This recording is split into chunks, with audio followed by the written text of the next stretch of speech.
I mean, if you look at the numbers as it relates to Alzheimer's, it's crazy in terms of the growth that's happening. There's a lot. Yeah. I mean, if you, not just in the context of the Canadian society, but if you look at Ontario as an example, 1 in 10 people over the age of 65 are afflicted with some form of dementia. There's over 200,000 Ontarians that are living with dementia in 2013. And 70% of those people are living at home and being cared for by, a loved one or a family member, right? Which is tough going. That's hard work, emotionally and physically too, as you'll explain in a minute. So thank goodness we've got something like a program to turn to. Tell me a little bit about what you do. Yeah, it's really a public outreach and education program. I mean, in the absence of a cure, we believe that, care is a priority.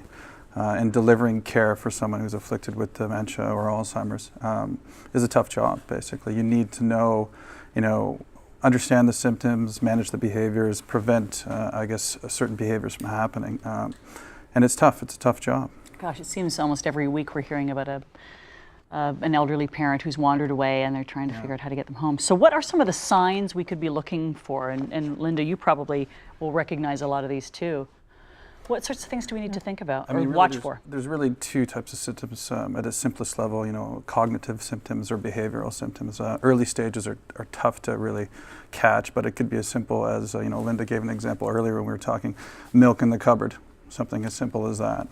Doesn't fit, doesn't quite, these two things don't go together. Behavioral symptoms become, more easy to see the more advanced the stage of dementia is, right?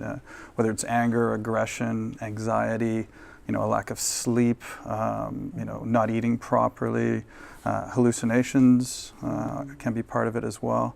So, early stages it's tougher to see the symptoms, but, as it is a degenerative disease, you will see these symptoms as it progresses. And it must get frustrating when your mother has Alzheimer's, is that right? Yes. And she no longer recognizes you. That must be tough for you. Who are you in her mind?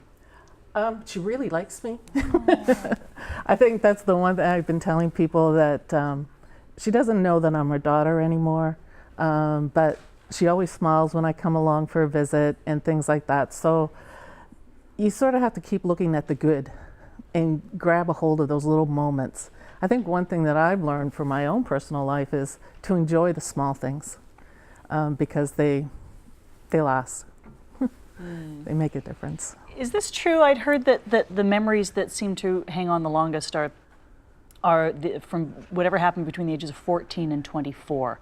And so as the disease progresses, ultimately they'll end up somewhere in that age range. And so the people who were there in their lives at that time end up being the people who are surrounding them. You become her sister, for example. Is that true? My mom certainly went through that stage, where, yes, I was her sister. At one point, for a short period of time, I was her mom.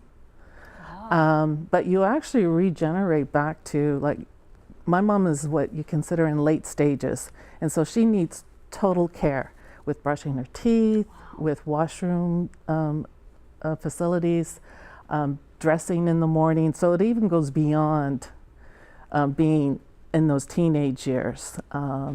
If you show her pictures from her youth, she doesn't really recognize any of those things anymore. It's so tough. It's tough on the people Very around. difficult at times. Thank goodness you've got this wonderful book. This is a compilation of just about everything anyone would need to know: how to handle certain situations, when to seek help. Yeah. This must be a very valuable resource. Yeah, we look at it as an essential tool for the family caregiver, really. Part of the education is not just recognizing the symptoms, but understanding the behaviors, where they originate from, and then trying to manage those behaviors, right?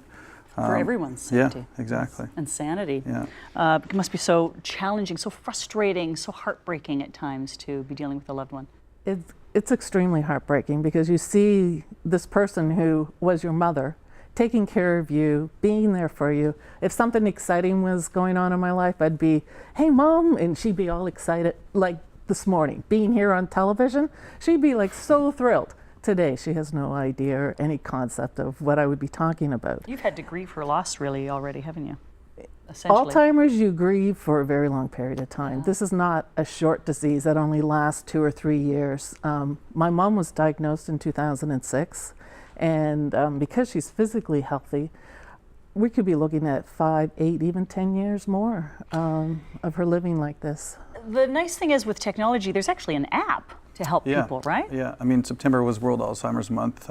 January is Canadian Alzheimer's Month, and as part of our public outreach and workshops, we've launched an app that's on the iOS platform. Basically, you can download to your smartphone or your tablet, and it's really a real-time, tool to help people manage behaviors, understand behaviors, and connect themselves with the broader community of people who are caring for people with this type of disease. So people can call you and get the help they need, right? Yeah. I would suggest, if people are looking for these educational tools, go to our website, homeinstead.ca, or helpforalzheimersfamilies.ca, and find a local workshop in your area. The app is available online at the iTunes store.